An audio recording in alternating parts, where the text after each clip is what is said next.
Hello मित्रांनो, स्वागत आहे तुमचं ओमकार मॅथ्स अड्डामध्ये. तर आज आपला थर्ड लेसन आहे ज्याचं नाव आहे इंटिजर्स. याआधी आपण 2 चॅप्टर ऑलरेडी कव्हर केले आहे. जर तुम्ही ते बघितले असेल तर नक्की बघून घ्या. आणि जर तुम्ही आपल्या चॅनल नवीन असाल तर आत्ता सबस्क्राईब करून टाका. तर इंटिजर्स म्हणजे काय ते आज आपण थोडं रिव्हिजन घेऊ, ठीक आहे. तर आता इंटिजर्सच्या आधी आपण वेगवेगळ्या टाईपचे नंबर्स बघितले, म्हणजे कोणते natural number, right. Natural number ज्याला आपण काउंटिंग नंबर पण म्हणतो, आहे ना. काउंटिंग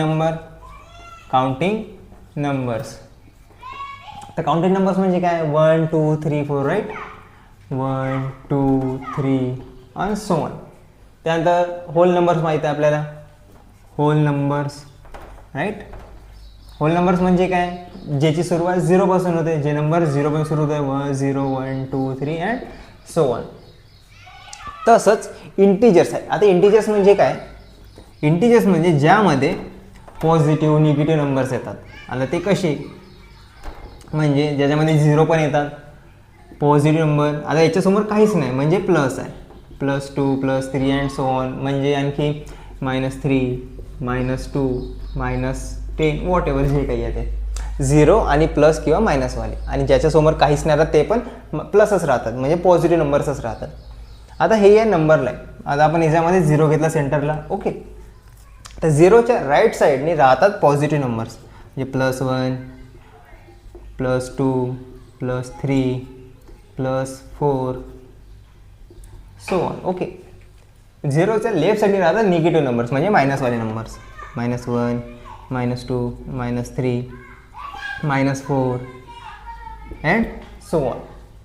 तर हे इंटिजर्स. इंटिजर्स म्हणजे काय, 0 आणि प्लस, पॉझिटिव्ह आणि निगेटिव्हवाले नंबर्स. आता त्याच्यामध्ये काही कंडिशन्स आहे, म्हणजे 0च्या जसे जसे नंबर राईट साईडने जाणार तसे तसे ते मोठे होत जाणार. म्हणजे 2 मोठा आहे 1 पेक्षा, 3 मोठा आहे 2 पेक्षा, 4 मोठा आहे 3 पेक्षा, राईट. म्हणजे जसे जसे राईट साईडने चालले तसे तसे ते मोठे होत चालले. तसंच 0च्या लेफ्ट साईडने जसं जसं आपण लेफ्ट साईडने जाणार तसे ते नंबर छोटे छोटे होत जाणार.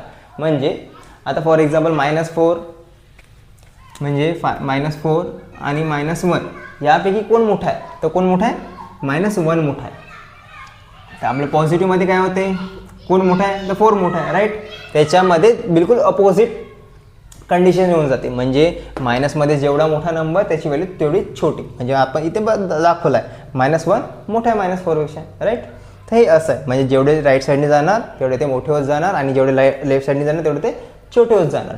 आता हे नंबर्स यूज कुठे होतात, तसं लिफ्टमध्ये तुम्ही बघाल डाऊन फ्लोअर राहते, म्हणजे ग्राउंड फ्लोअर वगैरे राहते, अप राहते, प्लस होत जाते, मायनस नीचे खाली होत जाते. टेम्परेचर्समध्ये जसं आता आपल्याकडे तर नॉर्मली ते मायनसवाले राहत नाही, पण जर तुम्ही हिमाचलकडे काश्मीरकडे वगैरे गेला तिथे टेम्परेचर मायनसमध्ये राहतात, राईट. तिकडे बर्फ वगैरे राहते. आपल्याकडे प्लसमध्ये आहे टेम्परेचर, पण तिकडे मायनसमध्ये पण राहू शकते. अशा वेगळ्या वेगळ्या जागेमध्ये ते नंबर्स म्हणजे इंटिजर्स यूज होतात. त्याच्यावरचे आता काही प्रॅक्टिस सेट आहे, आपण ते बघू. इझी प्रॅक्टिस सेट आहे, ओके. आपण आता ते सॉल्व करू, ओके. आपला प्रॅक्टिस सेट 4 आहे, ज्यामध्ये फर्स्ट क्वेश्चन आहे, classify the following numbers as positive numbers and negative numbers.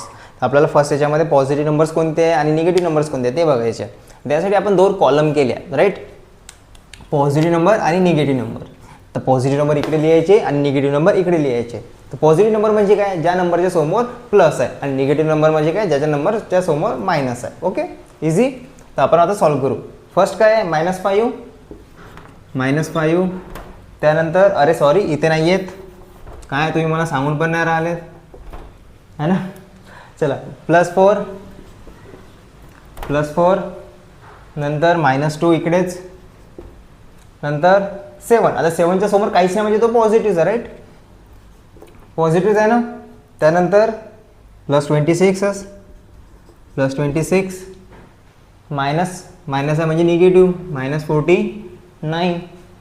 नंतर -37च आहे, -37.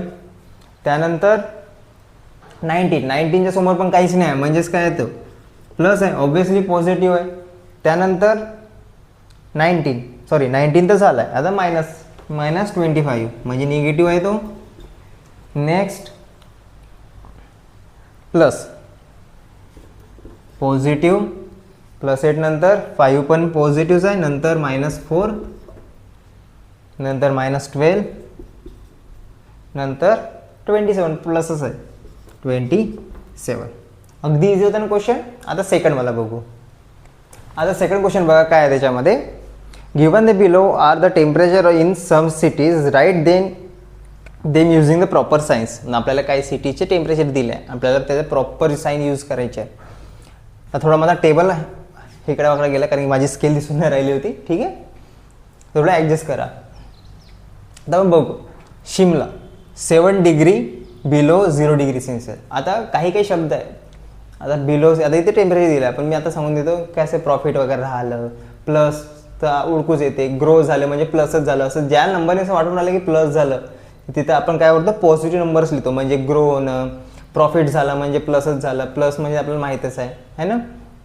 असे डाऊन म्हणजे ऑब्व्हियसली खालीच चाललं म्हणजे काय कुठे आपल्याला काय समजून येतं डायरेक्ट मायनसमध्ये. अप वरती चाललं म्हणजे प्लसच होत आहे राईट. तशा काही गोष्टी. आता इथं टेम्परेचर आहे बघा 7 डिग्री सेल्सिअस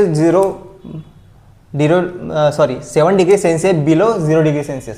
आता दिसून राहिलं बिलो म्हणजे खाली जाणं, 0पेक्षा खाली आहे म्हणजे कसं आहे मायनसमध्ये आहे म्हणजे -7 डिग्री सेल्सिअस राईट. इथे बघा इथे पण 12 degree Celsius below 0 degree Celsius म्हणजेच इथे पण 12 डिग्री मायनसच येणार ऑब्व्हियस आहे. इथे अबव म्हणजे वर 0 डिग्रीच्या वर म्हणजेच काय झालं प्लस समजून येतं ना प्लस आहे म्हणून. म्हणजे इथे काय झालं +20 डिग्री सेल्सिअस. नेक्स्ट इथे पण अबवच आहे म्हणजेच +31 डिग्री सेल्सिअस आहे ना. आता आपण थर्ड क्वेश्चन बघू. तर आता आपला फायनल क्वेश्चन आहे ज्याचे मी ऑलरेडी आन्सर लिहिले आहे. आता फक्त एक्सप्लेन करायचे आहे. ठीक आहे. तर काय write the number in the following example using the proper science. म्हणजे आपल्याला एक्झाम्पल दिलं त्याच्यामध्ये प्रॉपर सायन्स यूज करायचे आहे. सायन्स म्हणजे प्लस किंवा मायनसची साईन. आता बघा फर्स्टमध्ये काय आहे. A submarine is at the depth of 512 metre belong a sea level. म्हणजे एक सबमरीन आहे, हे झाली सी लेवल. त्यानंतर सी लेवलच्या खाली डेप्थमध्ये म्हणजे खाली डेप्थमध्ये म्हणजे खाली सी लेवलचे ते एक सबमरीन असेल. ठीक आहे, असं काय ते सबमरीन असेल. तर किती आहे ते डीपमध्ये म्हणजे काय खाली आहे म्हणजेच काय मायनसमध्ये आहे. म्हणून इथे काय लिहिलं आपण सेम तेच वाक्य लिहायचं म्हणजे तेच सेंटेन्स लिहायचं आहे. फक्त त्या नंबरच्या समोर काय लिहायचं आहे मायनस. डीपमध्ये म्हणजे मायनस करायचं आहे. करायचं नाही फक्त सायन्स लिहायचं आहे. तिथं लिहिलं मी डायरेक्ट हे मुद्दाम हायलाईटसाठी मी रेड याच्याने लिहिलं आहे. नेक्स्ट बघा. The height of Mount Everest, the highest peak in the Himalayas, is 8,848 meters. Mount एव्हरेस्टमध्ये जे हिमालयाची हाईट किती आहे प्लस हाईट म्हणजे वरती झोपून खाली म्हणजे खाली हे करून मोजतो का आपण नाही सरळ मोजतो ना म्हणजे अपच होत आहे. म्हणजे हाईट म्हणजे आपण कसं प्लसमध्ये मोजणार आहोत म्हणजे त्याचं काय +8,848 मीटर्स. सेम असंच लिहून टाकाल म्हणजे सेम तेच वाक्य लिहायचं फक्त नंबरच्या समोर प्लस लिहायचं आहे. त्यानंतर काय a kite is flying at a distance of metre of इथे मायनस नाही ना इथे प्लस आहे मीटर फ्रॉम द ग्राउंड म्हणजे काईट फ्लाय करत आहे. A kite is flying at a distance of 120 metre from ground. Fly कुठं फ्लाय करते म्हणजे आभाळातच करते. हाईट म्हणजे सी ग्राउंडच्या वरती किती 120 मीटर वरती ऑब्व्हियसली प्लसमध्येच राहणार आहे. इथे मुलगा आहे तो फ्लाय करत आहे वरती काईट कुठेतरी राईट. हे काईट आहे आपली जे फ्लाय करत आहे सी लेवलच्या वरती ग्राउंडच्या वरती म्हणजे प्लसमध्येच झालं ते. नंतर बघा a tunnel is at a depth of metre under the ground. Depth म्हणजे खालीच झालं म्हणजे तो मायनसमध्येच राहणार राईट. म्हणून इथे काय आलं मायनस साईन आलं. म्हटलं होतं ना कोणते पण जर नंबर्स किंवा नंबर्स नाही वर्ड्स जे असं सांगून राहिले ते डीपमध्ये आहे जसं डाऊन झालं लॉस झालं डीपमध्ये झालं ते कसे दर्शवत आहे म्हणजे सांगत कसे आहे ते मायनसमध्ये आहे. अप प्रॉफिट आहे ना ग्रो ते कसे म्हणजे त्या नंबरवरून समजून येतात वर्ड्सवरून समजून येत आहे की ते प्लस होऊन राहिले राईट. म्हणून तिथे काय ते प्लस येते. ओके तर मित्रांनो आजच्या व्हिडिओसाठी एवढंच. होप तुम्हाला सर्व समजलं असेल हा कन्सेप्ट समजला असेल. तुम्ही आपल्या चॅनल नवीन असाल तर प्लीज सबस्क्राईब करा शेअर करा तुमच्या सर्व मित्रांना सांगा आपल्या व्हिडिओजबद्दल आणि चॅनलबद्दल कारण की फ्री ऑफ कॉस्ट आहे तर त्यांचं पण प्रॉफिट होणार. ओके आपण पुन्हा भेटू न्यू व्हिडिओमध्ये न्यू प्रॅक्टिस घेऊन. तोपर्यंत बाय.